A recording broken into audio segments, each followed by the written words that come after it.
ज्ञानाञ्जनशलाकया चक्षुरुन्मीलितं येन तस्मै श्रीगुरवे नमः।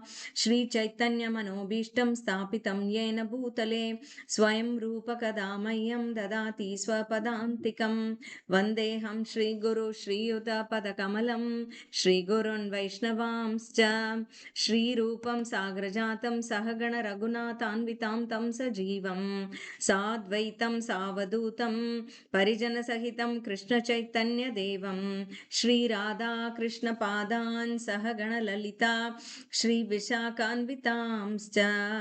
हे कृष्णा करुणा सिन्धु दीनबन्धो जगत्पते गोपेश गोपिका कान्त राधाकान्त नमोऽस्तु ते। तप्तकाञ्चन गौराङ्गी राधे वृन्दावनेश्वरी वृषभानुसुते देवी प्रणमामि हरिप्रिये। वाञ्छाकल्पतरुभ्यश्च कृपा सिन्धुभ्य एव च पतितानां पावनेभ्यो वैष्णवेभ्यो नमो नमः।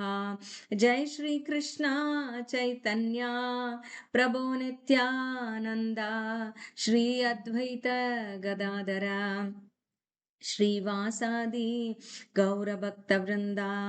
हरे कृष्णा कृष्णा कृष्णा हरे हरे, हरे राम राम राम हरे हरे। श्री श्री भगवद गीता की जय, श्रील प्रभुपाद की जय। हरे कृष्णा। இன்னைக்கு 15வது அத்தியாயம் படிக்கிறதுக்காக நம்ம எல்லாம் கூடியிருக்கோம்.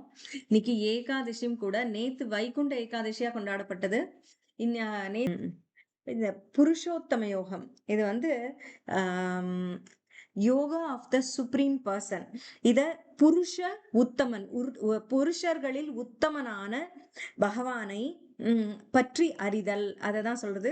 அவரை அடைதல், அதை பற்றி பேசுவதே ஸ்ரீ புருஷோத்தம யோகம். அவரை பற்றி அறிவது, அவரை பற்றி பேசுவது, அதுதான் நீங்க சொல்லப்படுகிற புருஷோத்தம யோகம். இதுல ஸ்லோகங்கள் 20 இருக்கு.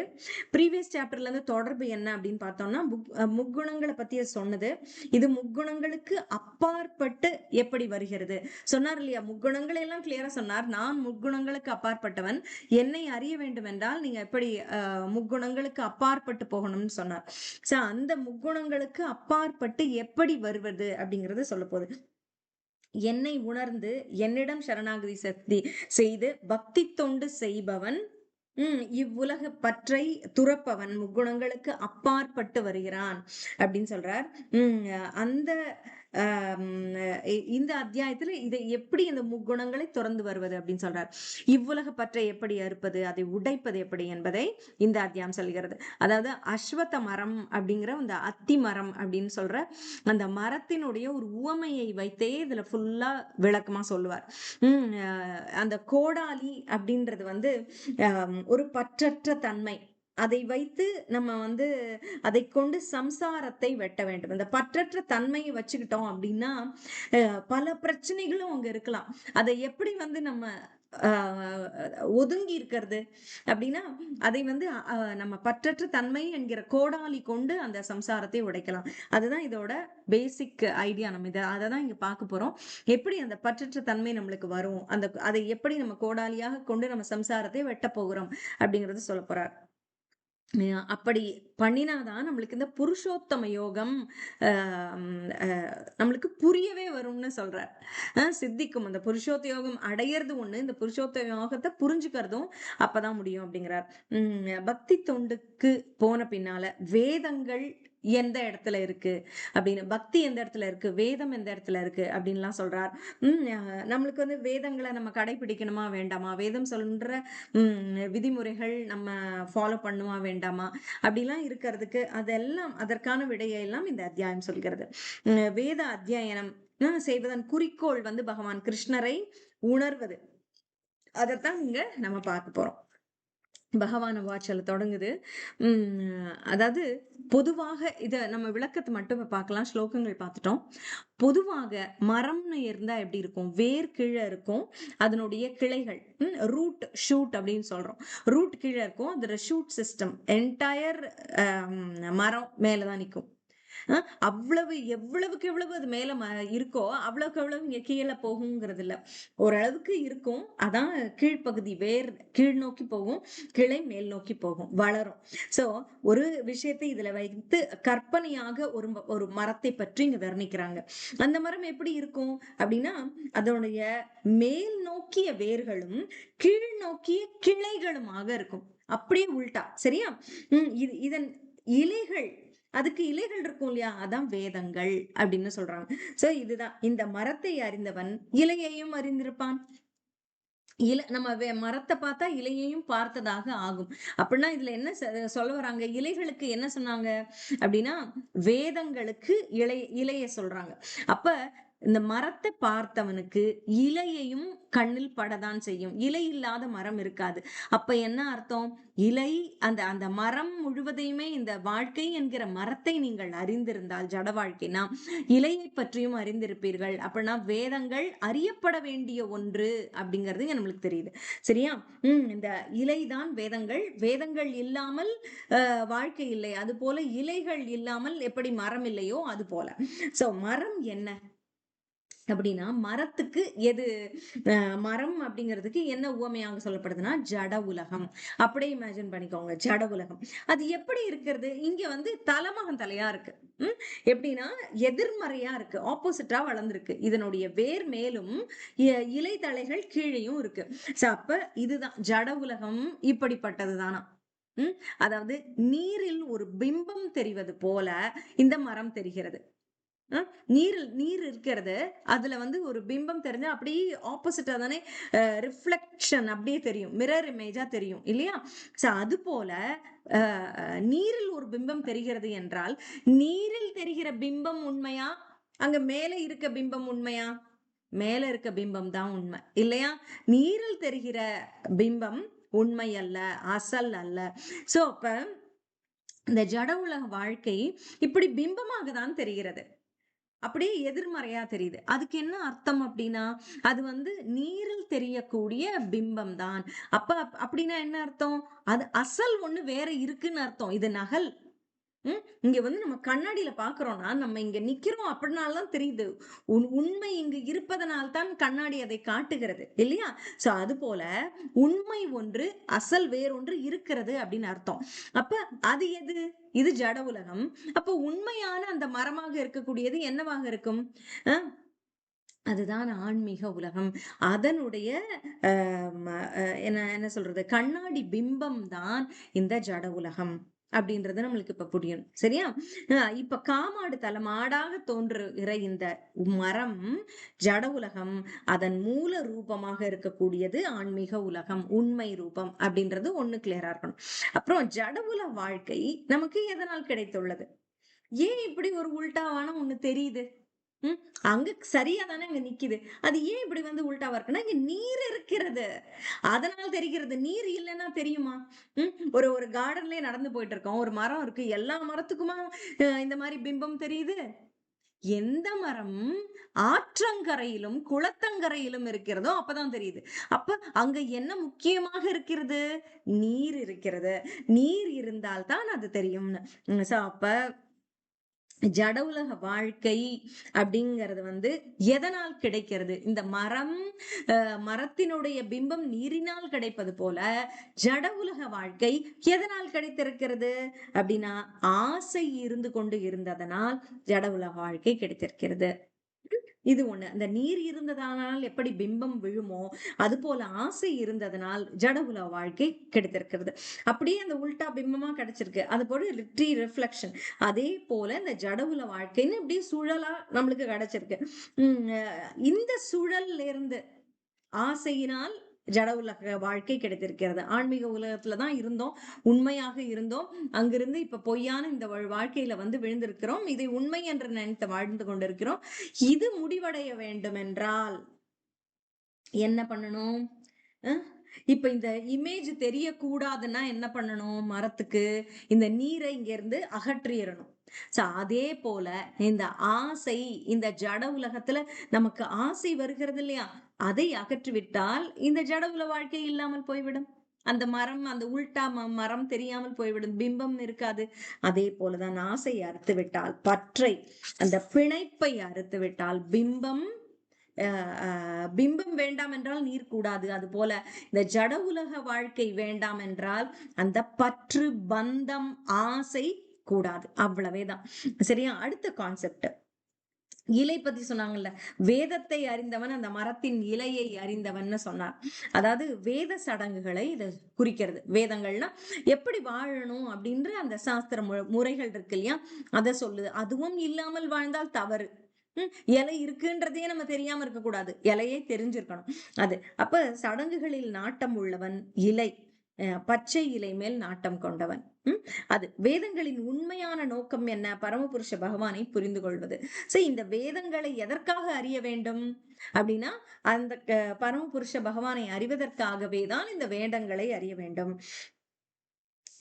சரி, அப்ப பரமபுருஷரை புரிந்து கொண்டு விடலாமா அப்படின்னா, அது அவ்வளவு சுலபமா அப்படின்னா எப்படி அப்படின்னா, என்றால் இல்ல. பிம்பமான மரத்தை வெட்டி சாய்த்து விட்டு அப்பதான் அந்த இலை, பிம்பத்துல இருக்க இலைய பிடிக்க முடியுமா? நம்ம எதையாவது பண்ண முடியுமா? முடியாது. உண்மையை நாம் புரிந்து கொள்ள வேண்டும் என்றால் இந்த பிம்பம் வழிபட வேண்டும். பிம்பமான மரத்தை வெட்டி சாய்த்து விட்டு அப்படின்னா தான், நீரை அகற்றி விட்டால் தான் நம்மால் உண்மையை உணர முடியும். அப்பதான் பற்றை ஒழித்து விட்டால் தான் உண்மையான மரத்தை நாம் காண முடியும், ஆன்மீக உலகை அடைய முடியும், ஆன்மீக உலகையே புரிந்து கொள்ள முடியும். அந்த பற்றை அறுக்கும் அறிவை, அந்த புரிதலை தரவல்லது வேதங்களின் நோக்கம்.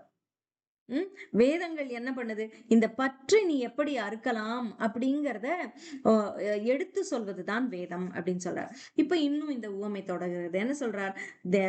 மரம் எப்படி இருக்குமா, மேல் நோக்கிய பகுதியும் இருக்கு, கீழ் நோக்கிய பகுதியும் இருக்கு.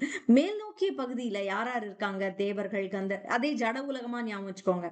அது ஜட உலகம் மரமாக இருக்கிறது அப்படின்னா தேவர்கள், கந்தர்வர்கள் போன்ற உயர்நிலை ஜீவன்கள் இருக்காங்க.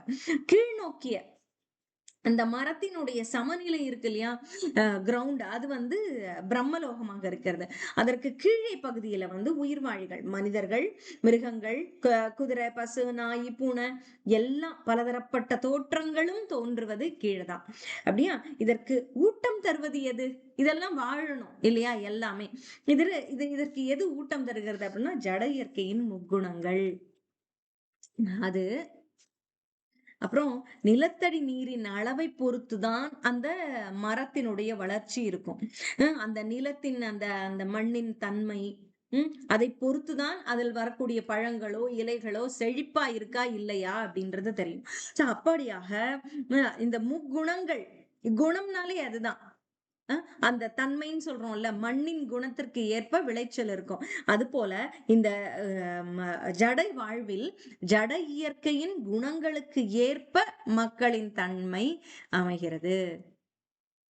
இந்த ஜட உலகின் முக்குணங்கள் எப்படி இருப்போமோ அதற்கு தகுந்தாற் போலதான் மனிதனின் தன்மையும் இருக்கும். எந்த இடத்துல பறக்குறாங்க, இடத்திற்கும் ஒரு குணம் உண்டு. அந்த அந்த பிரகிருத்தியின் குணத்துக்கு தகுந்தாற் போலதான் மனிதனின் குணமும் அமையும். அந்த குணம்தான் அவனுக்கு வரும் அப்படின்றது. மரத்தின் உப கிளைகள் புலனின்ப விஷயங்கள். உப கிளைகளா அப்படி அப்படியே போறது இல்ல, அதுதான் புலனின்ப விஷயங்கள். விஷயங்கள்னா என்னன்னு பார்த்தோம், நம்ம பார்க்கக்கூடிய அழகான பிம்பங்கள், அழகான மியூசிக், பல விஷயங்கள், நம்ம புலன்களை ஈர்க்கக்கூடிய விஷயங்கள் புலனின்ப விஷயங்கள். அப்ப அந்த மரத்தின் உப பொருட்கள், அது குணத்திற்கு ஏற்ப இந்த புலன்கள் வளர்கின்றன. நம்முடைய குணத்துக்கு ஏற்பதான் இந்த புலன் வளரும். இப்ப வந்து நாம நல்ல விஷயங்களை கற்று வந்தால், நல்ல விஷயத்துக்கு சின்னதுல இருந்தே நம்ம பார்த்து வந்தால் அதன் மேல் ஒரு ஆசை வளர்த்து கொள்வோம். அந்த குணம் நமக்கு வளரும். அந்த குணம் வந்து அந்த ஆசை, நாம் எதை பார்க்கிறோமோ புலனை கொண்டு அது நம்முடைய வளர்ச்சியை நிர்ணயிக்கும். சரியா? குணத்திற்கு ஏற்ப நம்முடைய புலன்களும் வளரும். சோ புலன் விஷயங்களால் கவரப்படுகின்றன. உயிர்வாழிகள் கவரப்படும் விஷயங்களை பொறுத்து இன்பமோ துன்பமோ அடைகின்றனர். எது நல்ல விஷயத்தை பார்க்கும்போது நல்லதாகவும், கெட்ட அது எதை அவர்கள் நாடுகிறார்களோ, இந்த முக்குணங்கள்லாம் சேர்ந்துதானே நம்மளுக்கு புலன்களோட சேரும் போதுதானே நம்மளுக்கு பலவிதமான செயல்கள் நடக்கிறது. வேண்டும் வேண்டாம் எல்லாமே அப்போதுதான் தெரிகிறது. அது போல கவரப்படும் விஷயத்துக்கு பொறுத்தாற் போல நம்ம இன்பமோ துன்பமோ அடைகிறோம். அப்படி இன்ப துன்பை அனுபவிப்பதற்கான செயல்கள் நாம செய்கிறோம். பலன் நோக்கு செயல்கள் செய்கிறோம். ஜட உலகோடு உயிர் வாழியை பந்தப்படுத்த வைக்கிறது. அதனாலதான் இப்ப பிடிச்சிருச்சுன்னா இங்கே உட்கார்ந்துக்கிறோம், பிடிக்கலன்னா வேண்டாம்னு நினைக்கிறோம், அதை பத்தியே பேசுறோம். சோ இந்த இன்பம் துன்பம் அப்படின்ற இந்த விஷயங்கள் மாறி மாறி வரக்கொண்டுதான் நமக்கு அந்த பற்று ஜட உலகம் மேல ஏற்படுகிறது. எப்படி வேர்கள் இப்ப இந்த வேர்களை என்ன சொன்னார்? புலனின்ப விஷயங்கள் அவைதான் முக்கியமா போய் நல்லா புடிச்சு இறுக்கமா உட்கார்ந்துக்கும் மண்ணுல. சோ இந்த புலன் விஷயங்கள் நம்ம இழுத்து பிடித்து பந்தப்படுத்த வைக்கும் அப்படிங்கிறது. வேர் மாதிரி இருந்துடக்கூடாது. அந்த வேரை அறுக்கணும். எது இந்த புலன் விஷயங்கள் இருக்கு பாருங்க, அப்படி புரிஞ்சுக்கணும் அத. உபவேர்கள் எப்படி மண்ணோடு போய் பிணைந்து ஊடுருவி நிற்குமோ அது போல இந்த புலன் விஷயங்கள் மேல் நாம் வைக்கிற பந்தம். அப்புறம் அடுத்தது, இந்த மரத்தின் உண்மை ரூபம் இவ்வுலகில் காணக்கூடியதல்ல. அதை இங்கு நம்ம காண முடியாது. ஏன்னா அங்க மேல இருக்கு ஆன்மீக உலகத்துல, அதுதான் கீழே வருது. அதோட அது வெறும் பிம்பம் தான் நாம் பார்ப்பது, அசல் இந்த உலகிலேயே இல்லை என்கிறார். அப்ப எங்கு தொடங்குகிறது, எங்கு முடிகிறது, இதன் அஸ்திவாரம் வேர் எங்கே இருக்குன்னா அறிவதற்கில்லை அப்படிங்கிற. புரிந்து கொள்ள முடியாத ஒன்றை வைத்து போராட வேண்டியதில்லை, வெட்டி சாய்க்க வேண்டும். இது என்ன, இது என்ன, இதுக்கான மூலம் என்ன அப்படின்னு பார்க்க வேண்டியதே இல்லையா. அதனால இது நம்ம பற்றை கொடுக்குது அப்படின்னாலே இது என்ன ஏதுன்னு ஏன் ஆராய்ச்சி பண்ண வேண்டும்? அதை வெட்டி சாய்த்து விடுங்கள் அப்படின்னு சொல்ற. அப்ப வெட்டி சாய்த்ததுக்கு அப்புறம் என்ன பண்ணணும்? பரமபுருஷ பகவானிடம் சரணடைய வேண்டும் அப்படின்னு சொல்றார். நீ அதை வெட்டி சாய்த்து விட்டு இந்த ஜட உலக ஆசைகள் அப்படின்ற இந்த பந்தத்தை வெட்டி சாய்த்து விட்டு பரமபுருஷ பகவானிடம் சரணடைய வேண்டும்ங்கிறார். அப்ப இந்த பரமபுருஷ பகவான் எப்படிப்பட்டவர்? எங்கு சென்றால் திரும்பி வராத வாழ்க்கை கிடைக்குமோ அந்த ஊருக்கு அதிபதி அவர். வைகுண்ட லோகம் நேத்து பார்த்தோம்ல, வைகுண்ட ஏகாதசின்னு. அவர் எங்க போறாரோ அங்க நம்ம பின்தொடர்ந்து போறோம். ஏன் போறோம்? அங்க போயிட்டோம்னா திரும்பி வர வேண்டாம் அதுக்காக. சோ திரும்பி வராத லோகத்துக்கு சொந்தக்காரர் மனிதர்கள் சென்று விட்டால் திரும்பி வர வேண்டாம் அப்படின்ற தன்மை உடைய ஊர் எது? அது அவருடைய சொந்த ஊர். அதற்கு அதிபதி அவர். எல்லாம் தொடங்குவது அவரிடம், அங்கே இருந்துதான் வருது. எல்லாம் விரிவடைவதும் அவரிடம், எல்லாராகவும் அவர் விரிவடைகிறார். இங்கு பற்றை அவர் மேல் பற்றை வைக்க இந்த பற்று போகும். ஜட உலகத்துல இந்த மரம்ங்கிற பற்றை வைக்கணும்னு சொல்றாங்கல்ல, இந்த மரத்தின் மேல இந்த பற்றை அறுக்கணும்னு சொல்றாங்கல்ல, இந்த பற்றை இந்த மரத்தின் மேல் இருக்க பற்றை அறுக்க வேண்டும் என்றால் அந்த பகவான் வைகுண்ட லோகத்தில் இருக்கக்கூடிய பகவான் சென்றால் வராத லோகத்திற்கு அதிபதியாக இருக்கக்கூடிய பகவான் மேல் மனதை நிறுத்த வேண்டும். அப்ப இத பற்றை அறுத்து விடலாம்.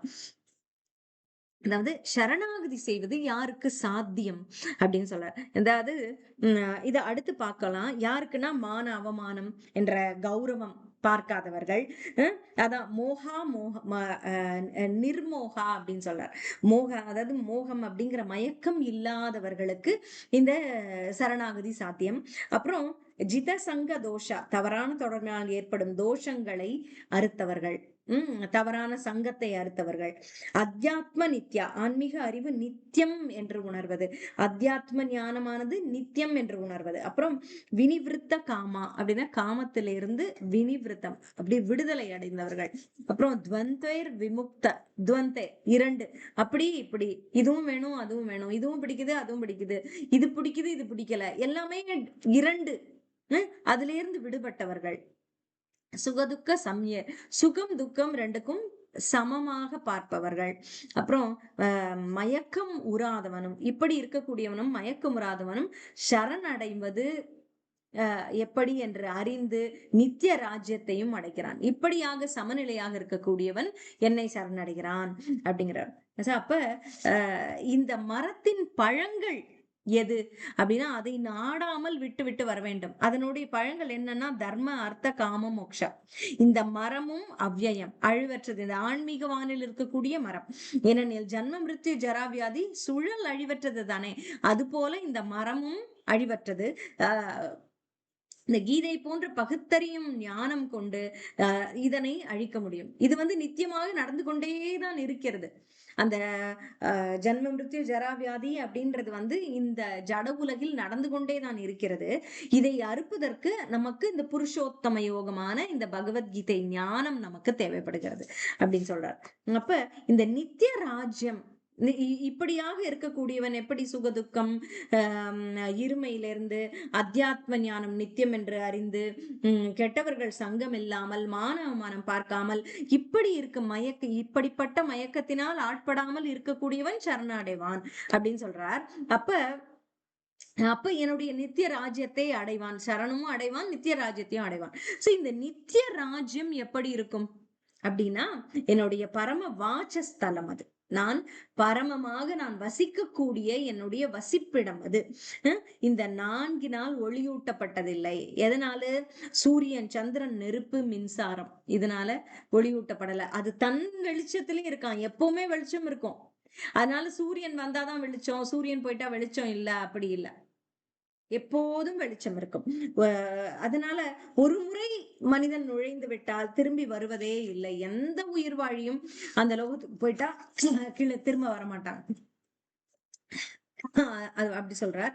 ஆனா எல்லா உடல்களுமா அங்கு போய் விடுகிறது இல்லை இல்லையா? சோ அப்ப என்ன சுழற்சி நடக்கிறது அப்படிங்கறத அடுத்ததுல சொல்றார். ஆன்மா எப்படி உடலை மாற்றுகிறது, எப்படி உடலை மாற்றிக்கொள்கிறதுனா ஜீவாத்மாவின் அடையாளம் மிக தெளிவாக கூறப்படுகிறது. ஜீவாத்மாக்கள் பரமபுருஷ பகவானின் அம்சங்கள் அப்படின்றத இங்க 7வது ஸ்லோகத்திலையும் சொல்றார். பகவான் சொல்றார், இந்த கட்டுண்ட உலகில் இருக்கும் ஜீவாத்மாக்கள் எல்லாரும் எனது நித்தியமான அம்சங்கள் ஆவர் அப்படின்றத ஒரு அறிக்கையாக தெளிவாக சொல்றார். அனைத்து ஜீவாத்மாக்களும் என்னுடைய நித்தியமான அம்சங்கள். கட்டுண்ட வாழ்வின் காரணத்தால் மனம் உட்பட 6 புலன்களுடன் இவர்கள் மிகவும் கடினமாக சிரமப்படுகின்றனர். இந்த ஜட சம்பந்தத்துல ஜட வாழ்க்கையில பிறந்து விட்டதால் இவர்களுக்கு துன்பம், கடினமாக சிரமப்படுகின்றனர் அப்படிங்கிற. அப்ப இதுதான் ஜீவாத்மாவை பற்றிய அடிப்படை உண்மை. அவர்கள் எல்லாம் என்னுடைய பகுதிகள். ஆனால் அவர்கள் இப்போது துன்பப்படுகிறார்கள், ஜட வாழ்க்கையில சிக்கிக்கிட்டு இருக்காங்க. அப்ப இந்த புலன்கள், 5 புலன்கள் மற்றும் மனம் என்கிற 6 விஷயங்கள் அவர்களை உழற்றுகிறது அப்படின்னு பரமபுருஷ பகவான் எண்ணற்ற ரூபங்களில் தோற்றமளிப்பார். அப்ப முதல் நிலை விரிவுகள் அப்படின்னா விஷ்ணு தத்துவம், 2ஆம் நிலை விரிவுகள் அப்படிங்கிறது ஜீவ தத்துவம். இரண்டுமாக. சோ விஷ்ணு தத்துவங்கள் அவர் சுய அம்சங்கள், அவருடைய அவதாரங்கள். ஜீவாத்மாக்கள் பின்ன அம்சங்கள், அது அவரை விட்டு பிரிந்த அம்சங்கள், ஆனால் அவருடைய அம்சம்தான். சோ என்னுடைய பகுதின்னு சொன்னார்ல, என்னுடைய பகுதியில் எண்ணற்ற ரூபங்களில் தோற்றமளித்தாலும் 2 முக்கியமாக சொல்கிறார். 2 முதல் நிலை விரிவுகள், எக்ஸ்பான்ஷன். ஒண்ணு என்னன்னா விஷ்ணு தத்துவம், அடுத்தது ஜீவ தத்துவம். இந்த விஷ்ணு தத்துவத்துல அவருடைய சுய தத்துவம் இது அவர் தானாக அப்படியே இருக்கிறது. இந்த ஜீவாத்மாக்கள் அப்படிங்கிற இந்த ஜீவ தத்துவம் பின்ன அம்சம், அவரை விட்டு விலகி இருக்கும், அவளுடைய பகுதிதான், ஆனால் தள்ளி இருக்கும். அது போல பிரிந்து இருக்கும். உதாரணமாக ராமர், நரசிம்மர் அப்படின்ற அந்த பின்ன அம்சங்களாக இருப்பார். அவரே ஸ்வயம் இல்லாமல் அவருடைய அவதாரங்களாக இருப்பார். ஜீவாத்மாக்களுக்கும் அவரின் குணங்கள் உண்டு. இது அவர் போல அந்த ஜீவாத்மாவுக்கும் குணங்கள் உண்டு. அந்த குணத்தில் ஒன்று சுதந்திரம் அப்படின்னு சொல்றார். இவை எப்படி என்னிடம் வரலாம் அப்படிங்கறத தானே இப்படி சொல்ல போறார். அதோட முக்கியமான குணம் என்ன அப்படின்னா, அவர்களுக்குரிய அந்த எல்லா குணங்களும், பகவானுக்கு உள்ள குணங்கள் எல்லாமே அவருக்கு இருக்கிறது. அவற்றில் அந்த குணங்களில் ஒன்று சுதந்திரம், ஃப்ரீவில் அப்படின்னு சொல்றாங்க. சுதந்திரம் அளவாக பயன்படுத்தப்படுமானால் முக்தி உண்டு. ஆன்மீக உலகில் இறைவனின் பக்தி தொண்டில் நித்தியமாக ஈடுபட முடியும். ஆன்மீக உடல் பெறுவான், அப்புறம் சேவை செய்கிறான், நேரில் சந்திக்கிறான், பேசுகிறான், எல்லாமே நடக்கும். அப்படி இல்ல, சுதந்திரம் தவறாக பயன்படுத்தப்பட்டால் இந்த குணங்கள், பகவானுடைய குணங்கள் எல்லாமே இருக்கும், ஆனா கொஞ்சம் சுதந்திரம் இருக்கும். அந்த சுதந்திரை சரியாக படுத்தினால் பகவானிடம் போகலாம், பகவானுக்கு சேவை செய்யலாம், பகவானுடைய அருகாமை கிடைக்கும். அப்படி இல்லை என்றால் கட்டுண்ட ஆத்மாவாகவே தொடர்கிறான். இறைவனை மறக்கிறான், மீண்டும் மீண்டும் வந்து ஜட உலகில் பிறக்கிறான், வாழ்வையே பாதுகாக்க சர்வைவலுக்கே கஷ்டப்படுறான். மீண்டும் மீண்டும் பிறத்தல், உடல் பெறுதல். அதான் சொன்னார் இல்லையா, ஆன்மா எப்படி உடலை மாற்றுகிறது அப்படின்னா, பகவானை நினைத்து அந்த தன்னுடைய சுதந்திரத்தை பகவானுக்காக சேவையில் பயன்படுத்தும் போது பகவானை சென்றடைகிறான். அப்படி இல்லாமல் இருந்தால் திரும்ப வந்து சுழல்கிறான் அப்படின்னு. உடல் பெறுதான் ஜட உலகில் இருக்கும் உயிர்வாழி ஒரு உடலில் இருந்து மற்றொரு உடலுக்கு செல்லும் போது வாழ்வில் பல்வேறு உணர்வுகளை சுமந்து செல்கிறான். சொன்னோம் இல்லையா, ஒரு உடல்ல இருந்து இன்னொரு உடலுக்கு போகும்போது வாழ்வின் பல்வேறு உணர்வுகள், அதான் எண்ணங்கள், கான்சியஸ்னஸ், அதுல வந்து சுமந்து செல்கிறான். அப்ப காற்று நறுமணத்தை தாங்கி செல்வதை போல அப்படின்னாதான் வாசனைகள்னு சொல்லுவாங்க. கேள்விப்பட்டிருக்கீங்களா? இது வந்து இப்ப முன்னாடி வாழ்க்கையினுடைய வாசனை. அதனாலதான் இவங்க வந்து இப்ப சில பேருக்கு வந்து சில விஷயங்கள்னா ரொம்ப பிடிக்கும். அவங்க ஃபேமிலிலேயே இப்ப நாய்கள் டாக் லவர்ஸ் அப்படின்னே வச்சுக்கோங்களேன். அப்புறம் மிருகங்கள், அது யானை, குதிரை எதாக இருந்தாலும் அவங்க ரொம்ப அட்டாச் ஆவாங்க, ரொம்ப பிடிக்கும். ஆனா அந்த குடும்பத்துல யாருக்குமே இது வரைக்கும் அந்த எண்ணமே இருந்ததில்ல. அப்ப எப்படி வந்து இவருக்கு இது வந்தது அப்படின்னா, பூர்வ ஜென்ம வாசனை அப்படிங்கிறது தான் இது. அவர்கள் ஒரு எண்ணத்தோட பிறந்திருக்கிறார்கள். இதான் நம்ம நேத்து பார்த்தோம் இல்லையா, அந்த சூக்ஷ்ம உடலோடு வரும்போது அந்த எண்ணங்கள் இந்த ஆத்மாவோட கூடவே வரும்.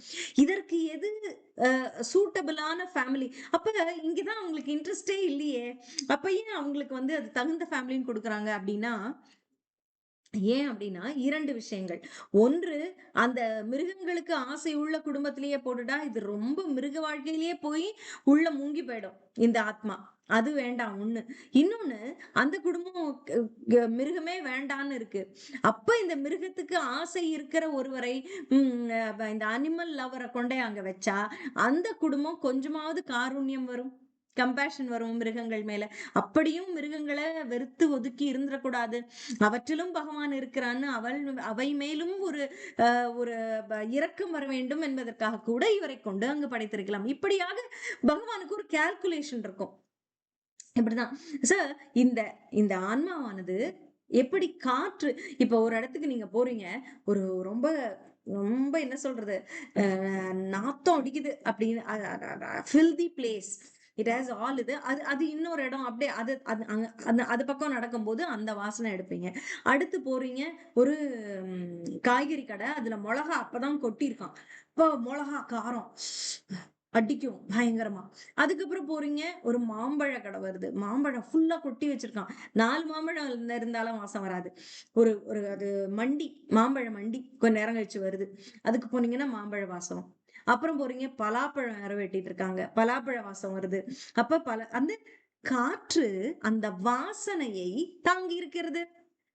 அதுக்கப்புறம் போறீங்க, அப்பதான் ஒருத்தர் வந்து தன்னுடைய கடைக்காக ஊதுபத்தி ஏத்தி வச்சிருக்கார், அப்ப அந்த வாசனை வருகிறது. சோ எல்லாம் நம்ம தாண்டி தாண்டி தாண்டி போகையில் காற்று அந்த மனத்தை வாங்கிக் கொள்கிறது.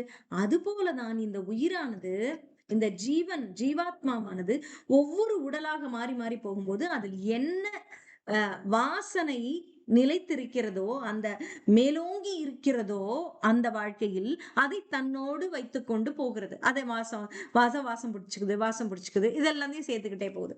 அப்பப்ப போயிருது, அந்த வாழ்க்கை முடிஞ்ச உடனே அந்த வாசனை முறிஞ்சிருது, அந்த அந்த டிஸ்டன்ஸை கடந்த உடனே அந்த வாசம் போயிட்டு வேற வாசத்துக்கு வந்துருது. அது போலதான் அப்படின்னு சொல்ற. இந்த உணர்வு என்பது மாறுவதில்லை, ஆனால் எதை பிடிச்சுக்கிறோம், இந்த வாசம் இப்ப இருக்கும்போது வருது, அந்த வாசம் அப்ப இருக்கும்போது வருதுங்கிற மாதிரி எதை நாம் கைவிட்டு கொண்டே போகிறது. மாறும் உடலை மாறும் போது அவற்றினுடைய பற்றும் மாறிக்கொண்டே வருகிறது. பற்றால் தான் இங்க வருது, இதோட இங்க வரும்போது அதுக்கு தனக்கு சாதகமாக பயன்படுத்திக்குது.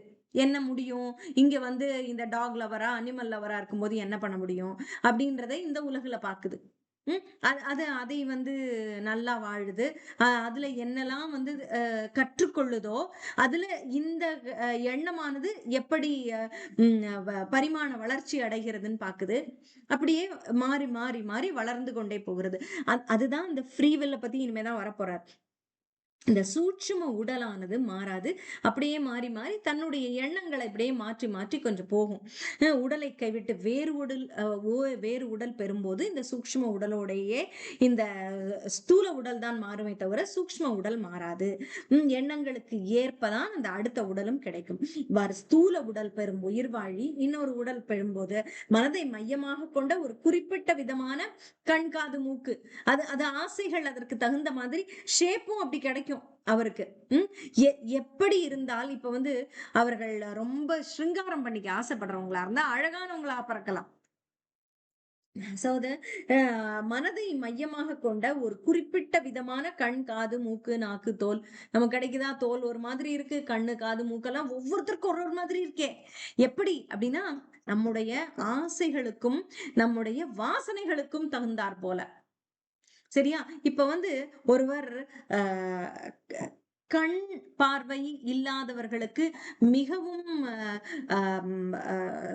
இதுவோட இரக்கத்தோடு ரொம்ப உதவி செய்து அந்த ஒரு வாழ்க்கை வாழ்ந்திருக்காருன்னா, அடுத்த வாழ்க்கையில் அவருக்கு வந்து கண் மருத்துவராக கூட இருக்கலாம்.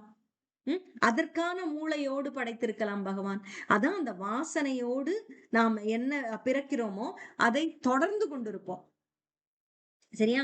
அத இவற்றை கொண்டு புலன் இன்பத்தை அனுபவிக்கிறான். ஒவ்வொரு விதமான எண்ணத்தோடு அவர் பிறக்கிறான். அதற்கான புலன் விஷயங்களும் இந்த வாழ்க்கையில் நம்மளுக்கு அமைய பெறுகிறது. அதை கொண்டு நாம் அனுபவிக்கிறோம் அப்படின்றது. அனுபவிக்கிறதுக்கான ஆசை இருக்கு இல்லையா? ஆசையோட பிறந்திருக்கோம். அதை இங்க அனுபவிக்கிறதுக்கான வாய்ப்பு காட்டுவார் பகவான். ஆனா இதை வந்து நம்ம ஏற்றுக்கணுமா? அந்த ஆசைக்கு நம்ம இடம் கொடுக்கணுமா? இல்ல அதை விட ஒரு உத்தமமான ஒரு ஆசை இருக்கிறது, அதை பற்றணுமா அப்படிங்கிறது அந்த உடல் கொண்ட ஆன்மா இருக்கு இல்லையா? அதுதான் முடிவு செய்யணும். அதுதான் அந்த ஃப்ரீ வில். அதுக்கு ஒரு விடுதலை ஒரு ஒரு சுதந்திரம் இருக்கு இல்லையா? அதை வச்சு அது முடிவு செய்யும். என்ன என்ன எனக்குள்ள இந்த ஆசை இருக்கு. ஆனா இது நல்லதுன்னு இவங்க சொல்றாங்க. ஜபம் பண்றதும், கோவிலுக்கு போறதும், சேவை செய்யறதும். அப்ப ஏன் இதை நான் செய்யணும்? ஏன் அதை செய்யக்கூடாதுன்னு இந்த வாழ்க்கையில் மாற்றம் கூட ஏற்படலாம். அப்ப அந்த ஃப்ரீவில் நம்மளுக்கு ஹெல்ப் பண்ணும் அந்த இடத்துல. அது போல அடுத்ததுல சொல்றார், உடலுக்கு ஏற்படும் இந்த மாற்றத்தை யார் அறிகிறான், யார் அறிவதில்லை அப்படின்னா ஞான சக்ஷுஷா, ஞான கொண்டவர்களால் தான் இதை உணர முடியுமே தவிர முட்டாள்களால் அல்ல என்கிறார் கிருஷ்ணர். அதாவது இப்படிதான் நம்முடைய உடலுக்கு மாற்றம் ஏற்படுகிறது. நம்ம இப்படிதான் ஒரு உடலில் இருந்து இன்னொரு உடலுக்கு வரும்போது எனக்கு ஏன் இப்படி பிறந்தேன்னா ஏன் நான் வேற வீட்டுல போய் பிறந்திருக்கலாம்டா அப்படின்னு ஒரு ஃபேமஸ் வாசகம் இருக்கு. நான் இந்த வீட்லயே பிறந்திருக்க கூடாது, எனக்கு யாருமே என்ன புரிஞ்சுக்கல அப்படின்னு. உன்னுடைய வாழ்க்கைக்கு நீ வந்து பிறந்ததற்கு ஒரு நோக்கம் இருக்கிறது, காரணம் இருக்கிறது. அதனால்தான் நீ இங்கு பிறந்திருக்கிறாய். ஒண்ணு நீ திருந்தணும், இல்லைன்னா நீ அவங்கள திருத்தணும். அதுக்கு நீ நல்லவனா இருந்தா நீ ஏன் பிறந்திருப்ப? அந்த பெற்றோர்களையும் உன்னுடைய சுற்றத்தாரையும் திருத்துவதற்காக நீ பிறந்திருப்பாய். உன்னை வைத்து அவர்கள் மாறுவார்கள். அப்படி இல்லையா? அவர்களை வைத்து நீ உன்னுடைய அந்த கெட்ட வாசனைகள் இருக்கு இல்லையா? அதெல்லாம் போகணுங்கிறதுக்காக தான் நீ ஒரு நல்ல குடும்பத்துல பிறந்திருக்கியா இருக்கும். அது போல இப்படி நான் ஞான சக்ஷுஷ் இருக்கிறவன் தான், அந்த ஞானக்கண் கொண்டவர் தான் தான் ஏன் இந்த பிறவி, இந்த உடலுக்கு ஏன் இந்த மாற்றம் ஏற்பட்டது அப்படின்றத உணர முடியுமா? அந்த முட்டாள்களால இதை உணர முடியாது அப்படின்னு சொல்ற. இதை உணர்ந்து இதில் சிரமம் உள்ளது என்பதை உணரும் போதுதான் இதிலிருந்து விடுபட வேண்டும் என்ற எண்ணம் வரும். ஏன் நாம் இந்த உடலை பெற்றிருக்கிறோம், இந்த உடலை பெற்ற வாழ்க்கை எவ்வளவு சிரமமாக இருக்கிறது என்பதை உணரும் போதுதான் ஐயோ இது கஷ்டம், ஜட உலகம் அசாஸ்வதம் துக்காலயம் அப்படின்னு உணரும் போதுதான் நாம இதை விடணுங்கிற எண்ணமே வரும். சோ இது எப்படி வருகிறது, இதில் என்ன துன்பங்கள் எல்லாம் இருக்கிறது, இந்த துன்பங்களை எல்லாம் நான் இதிலிருந்து நான் விடுபட வேண்டும் என்றால் இங்கு மீண்டும் வந்து நான் பிறக்க கூடாது அப்படிங்கிறதும் நம்மளுக்கு அப்பதான் புரியும் அப்படிங்கிறார். அதற்காக தன்னை தயார்படுத்திக் கொள்ள தொடங்குவான் அப்பல இருந்து. அதுதான் அப்ப என்ன ஆகும், தன்னுணர்வு அப்படின்றது வரும். அதான் சொல்ற, தன்னுணர்வில் உள்ளவனால் தான் அதுவும் பண்ண முடியும். தன்னை உணர்ந்து இந்த மாற்றம் எதனால் ஏற்படுகிறது அப்படின்னா தான் தன்னை உணர வேண்டும்ங்கிற ஒரு எண்ணமே வரும். சரியா? இவற்றையெல்லாம் நன்கு முயற்சி செய்து தெளிவாக அவனால் தான், அந்த முயற்சி எடுப்பவனால் தான் அதை காண முடியும். ஆனால் வளர்ச்சி அடையாத மனமுடையவர்கள் தன்னுணர்வில் நிலை பெறாதவர்கள், அந்த தன்னுணர்வுக்கே போக மாட்டாங்க. மனம் வளர்ச்சி அடையாதவர்கள், இந்த முட்டாள்கள்னு சொல்றாரு இல்லையா, எப்படி நாம் ஏன் இங்கு பிறந்தோம், எதற்காக பிறந்தோம்ங்கிறதே உணராம இருக்கக்கூடியவர்கள். அவர்களால் என்ன நடக்கிறது, எதனால் இந்த மாற்றம் ஏற்படுகிறது, நாம் எப்படி நம்மை அறிய வேண்டும் என்கிறதெல்லாம் புரியவே புரியாது அப்படிங்கிறார். அடுத்ததுல தன்னுடைய வைபவத்தை கூறுகிறார். இப்ப ஞானத்தில் நிலை பெறுபவன் என்னவெல்லாம் உணர முடியும்? இப்ப ஞானத்துல இல்லாதவன் ஒண்ணும் புரிய முடியாதுப்பா. ஆனா ஞானத்துல வந்துட்டானே அவன் எதை புரிஞ்சுக்குவான் அப்படின்னு சொல்றாரு. என்ன புரிஞ்சுப்பானா, உலகம் முழுவதும் இருளை விளக்கும் சூரியனின் பிரகாசம் என்னிடமிருந்தே வருகிறது, நம்பர் 1. அப்புறம் சந்திரனின் பிரகாசம், நெருப்பின் பிரகாசம் இரண்டும் என்னிடமிருந்தே வருகிறது. இந்த ஒளிகள் வாழ்வின் ஆதாரம், இவை பகவானிலிருந்து வருகின்றன என்பதை ஏற்பதே ஆன்மீக அறிவின் தொடக்கம். இந்த நெருப்பு, அதாவது நீங்க பாத்தீங்கன்னா ஜில்லா இருந்துச்சுன்னா நம்மளுக்கு வந்து வெப்பம் இருந்தால் நமக்கு வாழ்க்கைன்னு அர்த்தம். நீங்க இந்த இறந்த உடல்கள்லாம் தொட்டு பாத்தீங்கன்னா அவை வந்து ஜில்லிட்டு போயிருக்கும். சோ உயிர் இருக்கிறது என்றால் அதில் வெப்பம் இருக்கிறது, வெப்பம் இருக்கும். வெப்பம் போயிருது, அந்த அந்த வெப்பம் போயிடுச்சுன்னா அது பிணமாகிவிடும். அததான் இங்க சொல்றார், ஆன்மீக அறிவின் தொடக்கமே என்ன அப்படின்னா, இந்த வெப்பம் இருப்பதுதான் வாழ்க்கையின், அங்குதான் வாழ்க்கையே தொடங்குகிறது. இந்த விப்பத்திற்கு காரணம் பகவான் அப்படின்றத உணர்வதுதான் ஆன்மீக வாழ்க்கையின் தொடக்கம் அப்படிங்கிறார்.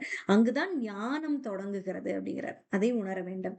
நான் ஒவ்வொரு கிரகத்துக்குள்ளும் நுழைகிறேன் அப்படிங்கிறார். அடுத்தது, நான் ஒவ்வொரு கிரகத்துக்குள்ளும் நுழைகிறேன், ஒவ்வொரு பிளானட்டரி சிஸ்டம், ஒவ்வொரு பிளானட்டுக்குள்ளேயும் போறேன்.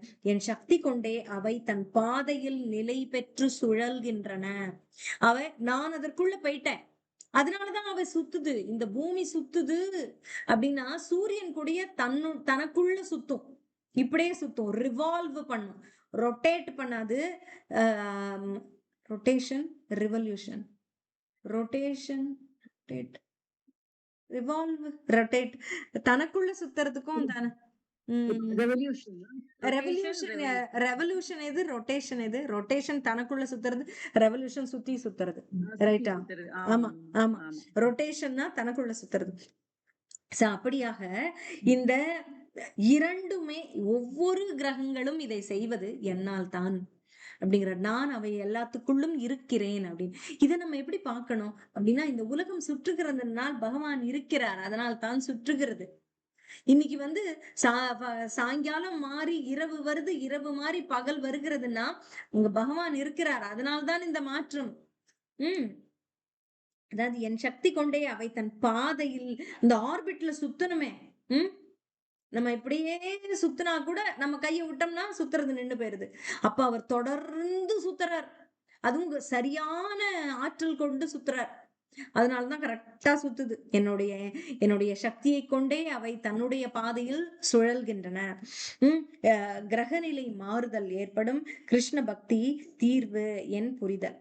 அதாவது இந்த கிரகங்கள் நிலை நம்மளுக்கு மாறுது இல்லையா, அவை மாறும் பொழுது நம்மளுக்கு கிருஷ்ண பக்தி சில சமயங்கள்ல இந்த ஜாதக ரீதியாக பார்த்தா சில பேர் சொல்லுவாங்க இப்படி இருந்தா அவங்களுக்கு இது கிடைக்கும்.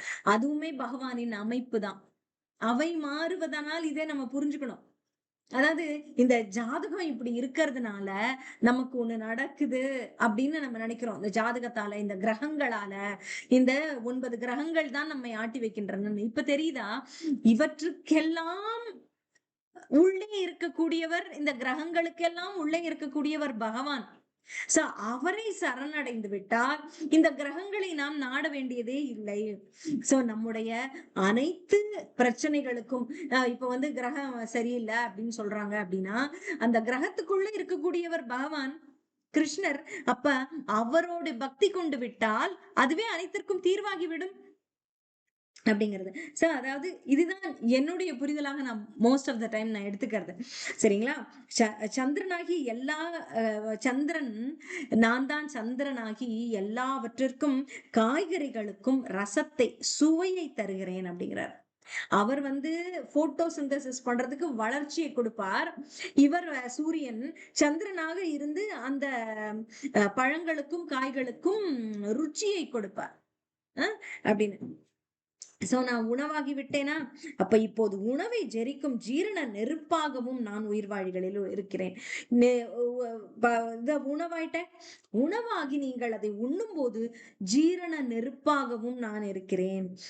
அப்புறம் உட்சுவாசம் வெளி சுவாசம் என இரு காற்றுடனும் சேர்ந்து 4 விதமான உணவுகளையும் ஜெரிக்க செய்கிறேன். நீங்க எப்படியான உணவை உண்டாலும் இந்த காற்றும் வேண்டும் செரிப்பதற்கு. சோ உணவு செரிக்க கூட பகவான் அருள் வேண்டி உள்ளது அப்படின்றது இதனால் நமக்கு தெரிகிறது. அடுத்தது, நான் அனைவர் இதயத்திலும் வீற்றுள்ளேன். என்னிடமிருந்தே ஞாபக சக்தி, அறிவு, மறதி 3மே வருது. ஞாபக சக்தியும் என்னால்தான் வருது. அறிவை வச்சு திங்க் பண்றேன் பாருங்க. எனக்கு பல்பு எரிஞ்சதுன்னு சொல்றாங்கல்ல, ஒரு முக்கியமான எனக்கு ஞானம் அது. அப்பதான் ஞானோதயமே வந்துச்சு அப்படிங்கிறாங்க. ஞானோதயம் யாரு? ஞானோதயத்தை ஏற்படுத்துபவர் யாரு? பகவான். அடுத்தது, மறதியை கொடுப்பவரும் அவர்தான். சில இடத்துல நம்ம மறக்கிறது நல்லது, மறக்கணும் சில விஷயங்களை. எப்போதுமே ஞாபக சக்தி பலம் கிடையாது. சில சமயங்கள் மறதியும் பலம். எதை மறக்க வேண்டும்? தவறான சகவாசத்தை மறக்க வேண்டும். தவறாக நடந்துவிட்ட விஷயங்களை மறக்க வேண்டும். தவறு செய்தவர்களை மன்னிக்க வேண்டும், மறக்க வேண்டும். சோ மறதியும் முக்கியம். அப்புறம் என்னிடமிருந்தே இந்த ஞாபக சக்தி, புத்தி, மறதி எல்லாம் வருகிறது. வேதங்களால் அறியப்பட வேண்டியவன் நான். நீ உன்னை கத்துக்கிற ஞாபகத்துல வச்சு, உன்னை அறிவை வச்சு கத்துக்க பாக்குற அப்படின்னா, அது எதை கத்துக்க போற? என்னத்தான் கத்துக்க போற. வேதங்களை கத்துக்கிற அப்படின்னா, வேதங்களை கற்று கற்று கற்று கற்று நீ இறுதியில என்ன எதை அடைய போற? தண்ணி வரணும்னு சொல்லி நம்ம கிணறு வெட்டுறோம்.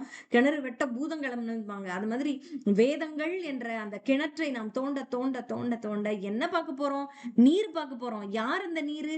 பகவான் அப்படிங்கிறது. வேதங்களை கற்பதற்கான காரணமே அந்த நீராகி அந்த பகவானை அறிவதற்கு தான். அப்புறம் வேதங்களை தொகுத்தவன் நான். வியாசதேவராக இருந்து நான் தானே தொகுத்தேன் அப்படின்னு சொல்றார். வேதங்களை அறிபவனும் நான் அப்படின்னு சொல்றார். அதை அறிபவன்னா என்ன அர்த்தம்? அறியக்கூடிய புத்தியை நமக்கு கொடுப்பவன். வேதங்களின் நோக்கம் இப்ப நமக்கு தெளிவாகிறது. அடுத்தது, வியாசராக வேதாந்த சூத்திரத்தை இயற்றினார். இங்கே அதன் சாரத்தை விளக்குகிறார். அதாவது துவாவிமோ புருஷௌ லோகே அப்படின்னு பார்த்தோம் இல்லையா?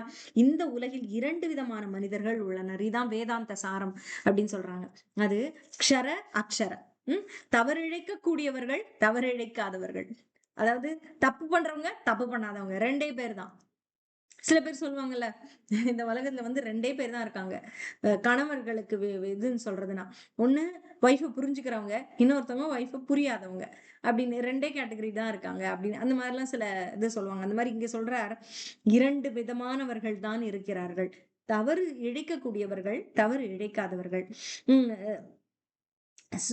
அதுலயும் வந்து ஸ்வபாவத்திலிருந்து வழி மாறுபவர்கள், சுபாவம் மாறாதவர்கள். இந்த ஸ்வபாவம் என்ன? பகவானை தியானிப்பது, பகவத் சேவை செய்வது, அது நம்முடைய ஸ்வபாவம். அந்த ஸ்வபாவத்திலிருந்து வழி மாறுபவர்கள், வழி தவறியவர்கள். இந்த ஸ்வபாவம் மாறாமல் இருப்பவர்கள் தவறு இழைக்காதவர்கள். இப்படி இந்த ஸ்வபாவத்திலிருந்து வழிமாறியவர்கள் தான் நாம. நம்முடைய ஸ்வபாவம் என்ன? நித்திய சேவகர்களாக பகவான் திருவடியில் இருக்க வேண்டியது. ஆனால் நம்ம தவறு இழைத்துதான் ஜட உலகில் வந்து பிறந்திருக்கிறோம். அப்ப இந்த ஸ்வபாவம் மாறாம இருக்கக்கூடியவர்கள் நித்திய சூரிகள்னு சொல்றாங்கல்ல, அவர்கள் தான் ஆன்மீக உலகில் எப்போதுமே வாழ்ந்து கொண்டிருக்கக்கூடியவர்கள் அவங்க. இந்த ஸ்வபாவம் வழிமாறி ஜட உலகத்துல வந்து பிறந்தவர்கள், உடல் கொண்டு வந்தவர்கள் 6 விதமான மாற்றம் நம்ம பார்த்தோம். பிறப்பு, வளர்ச்சி, இருப்பு, உற்பத்தி, சிதைவு, மறைவு அப்படிங்கிற இந்த 6 மாற்றங்கள் நம்ம இருக்கோம். ஆனா ஆன்மீக உடல்ல இருக்கவர்களுக்கு என்ன? மாற்றமே இல்லை. அனைவரும் ஒன்றுபட்டு வாழ்கின்றனர். அங்க சண்டை சச்சரவுகள் எதுவும் இல்லை. அப்ப அடுத்ததாக இப்ப இந்த க்ஷர அக்ஷரன் 2 விதமானவர்கள் இருந்தார். ஆனா பரமாத்மாவாக ஒருத்தர் இருக்காரே, அவரு இவற்றுக்கு அப்பாற்பட்டவர். அவர் அழிவற்றவர். 3 உலகங்களுக்கும் உள்நுழைந்து அனைத்தையும் காக்கிறார். எப்படி கிரகத்துக்குள்ளலாம் போனாரோ அப்படின்னு பார்த்தோமோ, அதே மால இங்க பரமாத்மாவாக இருந்து 3 உலகங்களுக்கும் உள்நுழைந்து அனைத்தையும் காக்கிறார். உயிர்வாழிகளின் இதயத்திலும் இருந்து காக்கிறார். அவரே இங்கும் இருக்கிறார், மூவுலகத்துக்கும் உள்ள இருக்கிறார். நானே அந்த பரமாத்மா. தவறக்கூடியவர்கள் தவறாதவர்கள், அவர்களுக்கு அப்பாற்பட்டு திவ்யமாக உள்ளேன் என்பதாலும் உத்தமமானவன் என்பதாலும் உலகிலும் வேதங்களாலும் நான் புருஷோத்தமனாக கொண்டாடப்படுகிறேன். அதான் இந்த புருஷோத்தம யோகம். இப்படியாக நானே பரமாத்மா, அனைத்து உலகத்துக்குள்ளும் இருக்கிறேன், அனைத்து ஜீவன்களுக்குள்ளும் இருக்கிறேன்.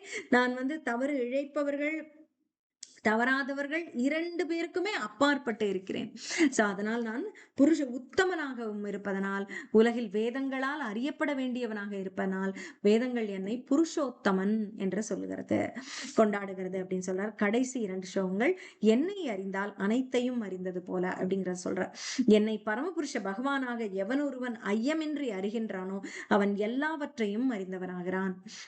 எல்லாவற்றையும் அறிந்து என்ன பயன் அப்படின்னா, பக்தி தொண்டில் தன்னை ஈடுபடுத்திக் கொள்கிறான். எல்லாவற்றையும் அறிந்ததுனால நான் எல்லாம் அறிஞ்சிட்டேன் அப்படின்னு சொல்லி கால் மேல கால் போட்டு உட்கார்றதுக்கா? எல்லாவற்றையும் அறிவது எதுக்கு? எல்லாம் அறிந்தால் நீ சேவை செய்ய தயாராக இருப்பாய். சரியா? அதனால இப்ப என்ன பண்ணலாம் அப்படின்னா, எல்லாம் நம்ம அறியாட்டி கூட சேவை செய்ய தொடங்கினா அவரை அறிவதற்கு ஒரு சாத்தியக்கூறு இருக்கு. கிராஜுவலா. சரிங்களா? அப்படி பக்தி தொண்டில் தன்னை ஈடுபடுத்திக் கொள்கிறான் என்னை அறிந்தவன். எல்லாவற்றையும் அறிந்தவனாகிறான். எல்லாவற்றையும் அறிவதனால் என்ன வெளிப்படும் அவங்கிட்டனா, சேவை மனப்பான்மை அவங்கிட்ட அதிகமாக இருக்கும். இதன் மூலம் ஊர்ஜிதமாவது என்னவெனில், கிருஷ்ணரை புருஷோத்தமரான முழுமுதற் கடவுள். இப்ப பக்குவமற்றவன் எப்படி இருப்பான், பக்குவமான அறிஞன் எப்படி இருப்பான்றத 20ல சொல்ற. என்ன மனு அனுமானத்திலேயே இருந்து பரம உண்மை எது, பரமபுருஷ பகவான் யார் என்பதையெல்லாம் வெறுமனே அனுமானம் செய்த வண்ணம் இருப்பான். யாரு இந்த பக்குவமற்றவன்? கற்பனையிலே இருப்பான். அப்படி நான் நினைச்சேன் இப்படிதான் அப்படிதான் நீ சொன்னதுலயே இருப்பா அப்படின்ற மாதிரி அதிலேயேதான் இருப்பான். ஆனா பக்குவமான அறிஞன் என்ன பண்ணுவான்? அந்த ஃப்ரீவில்ல பயன்படுத்தி பகவானை அறிந்து கொண்டான் இல்லையா, அவன் என்ன பண்ணுவான்? நேரத்தை மனக்கற்பனையில் வீணடிக்க மாட்டான். கிருஷ்ணரை பரமபுருஷ பகவானாக ஏற்று பக்தி தொண்டில் ஈடுபட்டு விடுவான். அதுக்குதான் நான் எப்படி இதை பார்ப்பேன் அப்படின்னா, நம்ம இதை புரிந்து கொண்டு பக்தி செய்ய வேண்டும் என்றால் நம்ம வாழ்நாளே போதாது. இது ஏன் பண்ணணும், எதுக்கு பண்ணணும்னு காரணம் கேட்டிருந்தா நேர விரயம். அதை விட பக்தி செய்ய போயிடணும். அதுக்கப்புறம் உண்மை புரியட்டும். மெதுவா புரியுதோ புரியலையோ சரி. நமக்கு இதை எப்படி எடுத்துக்கணும் அப்படின்னா, நம்மளுடைய ஆச்சாரியர்கள் சொல்றாங்க, பகவான் சொன்னதை நம்முடைய மூத்த ஆச்சாரியர்கள், நம்முடைய குருமார்கள் சொல்லியிருக்காங்க அப்படிங்கறத ஏற்று நம்ம மூத்த பக்தர்கள் சொல்றாங்க அப்படின்ற ஒரு நம்பகமான ஒரு மூலத்திலிருந்து அது வருகிறது அப்படின்னாலே, எப்பொருள் யார் யார் வாய் கேட்பனும் அப்பொருள் மெய்ப்பொருள் காண்பதறிதுன்னு சொல்றாங்க. ஆனா மெய்ப்பொருளான ஒன்று சரியான இடத்திலிருந்து வரும்பொழுது அதனை கப்புன்னு புடிச்சுக்கிட்டணும். அதை அதுக்கப்புறம் விடக்கூடாது. ஏன்னா இது புரியறதுக்கு நேரம் ஆகும். அவங்க எவ்வளவுதான் தெளிவாக சொன்னாலும் நம்முடைய மூளைக்கு அது எட்டி ஏற்றுக்கொள்ளும் நேரம் வரும் வரை காத்திருக்காமல், நேரம் கடந்து விடாமல் என்ன பண்ணலாம்? அவர்கள் சொல்வது சரி, அவர்கள் மேல் இருக்கிற நம்பிக்கையை கொண்டு செஞ்சிடணும். அப்படின்னு அதான் பலஸ்ருதி 15வது அத்தியாயத்துல 20வது ஸ்லோகம், கடைசி ஸ்லோகம் பலஸ்ருதின்னு சொல்லுவாங்கல்ல, அதோட நன்மையை சொல்லக்கூடியது. வேத இலக்கியத்தின் சாஸ்திரத்தின் மிக மிக ரகசியமான பகுதி இதுவே. இதை உனக்கு நான் இப்போது கூறிவிட்டேன். நான் இது மிக ரகசியமான அறிவு. இதை நான் உனக்கு இப்போது கூறிவிட்டேன். இதனை புரிந்து கொண்டவன் புத்திமானாகிறான். தனது முயற்சிகள் அனைத்தும் பக்குவத்தை அடைகிறான். முயற்சிகள் அனைத்தும் பக்குவத்தையே கொடுக்கின்றன அவனுக்கு. பக்குவமானதாகவே உள்ளன அவனுடைய முயற்சிகள். அனக அப்படின்னா பாவமற்றவன். அர்ஜுனன் இங்க சொல்றார், அனக நீ பாவ விளைவுகளில் இருந்து விடுபடாவிட்டால் இந்த புருஷோத்தம யோகம், கிருஷ்ணரை புரிந்து கொள்ளுதல் சாத்தியப்படாது. நீ பாவங்களிலிருந்து விடுபடணும். அதுக்குதான் நம்ம செய்கிற ஜபமோ இந்த ஏகாதசி விரதமோ பண்றோம். நம்ம பாவங்களிலிருந்து விடுபட்டு விடுபட்டு போக போக நம்முடைய கிருஷ்ணரை புரிந்து கொள்ளுதல் சாத்தியமாகும். இந்த பாவத்தோட அப்படின்னா என்னன்னா கரை படிந்ததோட மனதோட நாம நிற்கும் போது உண்மையான தெளிவு கிடைக்காது. தெளிவானவற்றை பார்க்க முடியாது. கண்ணுக்கு மேல ஒரு பூச்சி இருக்கு. நம்ம ஒரு கலர் கண்ணாடி போட்டிருந்தோம்னா தெளிவா எப்படி தெரியும்? அந்த கலரா தானே தெரியும். அததான் இங்க சொல்றாங்க. பாவங்கள், நம்முடைய கரைகள் நம்ம மேல் இருக்கும் பொழுது நாம் தெளிவாக எதையும் உணர முடியாது. கிருஷ்ண பக்தி தொண்டு செய்யும் பொழுது இந்த கரைகள் அகலும், இந்த களங்கம் அகலும். அப்ப நம்ம உண்மையை புரிந்து கொள்ள முடியும் அப்படிங்கிறது. மிகவும் தூய்மையானதாகவும் சக்தி வாய்ந்ததாகவும் இருப்பதால் இதில் ஈடுபட்ட உடனேயே பக்தன் பாவமற்ற நிலைக்கு வந்து விடுகிறான். சரி, இத களையிறது ரொம்ப நாள் ஆகுமானா இல்ல, சின்சியரா ஜபம் செய்தா போதும். நம்முடைய இந்த பாவம் களைய தொடங்கிவிடும். அப்புறம் தெளிவு கொஞ்சம் கொஞ்சமா பிறக்கும். அதாவது இது வந்து இதனால இது, இதனால இதுங்கிற மாரி வளர்ந்து, வளர்ந்து, வளர்ந்து போயிட்டே இருக்கும். நம்ம பக்தி செய்யறதுனால தெளிவும், தெளிவாகுறதுனால பக்தி நல்லா செய்றதாகவும், பக்தி நல்லா செய்றதுனால தெளிவு இன்னும் கொஞ்சம் கூடும். அந்த மாரி அதாவது நம்ம சொல்றோம்ல, அ ஒரு இட்லிக்கு சட்னியா, சட்னிக்கு இட்லியான்னு. அந்த மாதிரி கொஞ்சம் கொஞ்சம் கொஞ்சமா இதுக்காக அது, இதுக்காக அதுன்னு போய் பெற்று நம்மளோட பக்தி நன்றாக வளர்ந்து நம்மளுடைய தெளிவும் வளர்ந்துவிடும். அப்படின்னு சொல்றார். இதுதான் வந்து 15வது அத்தியாயத்தினுடைய சாரம், பலஸ்ருதி. இதுதான் 20வது ஸ்லோகம்.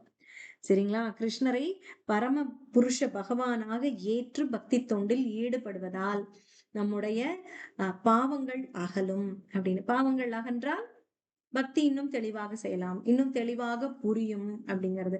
சோ புரிந்து கொண்டுதான் பக்தி செய்ய வேண்டும் அப்படிங்கிறதே வேண்டாம். ஏன்னா புரியறதுக்கு காலம் எடுக்கும். புத்தி இல்லைன்னா அதுக்குதான் நம்ம ஸ்மார்ட்டா வேலை செய்யணும்.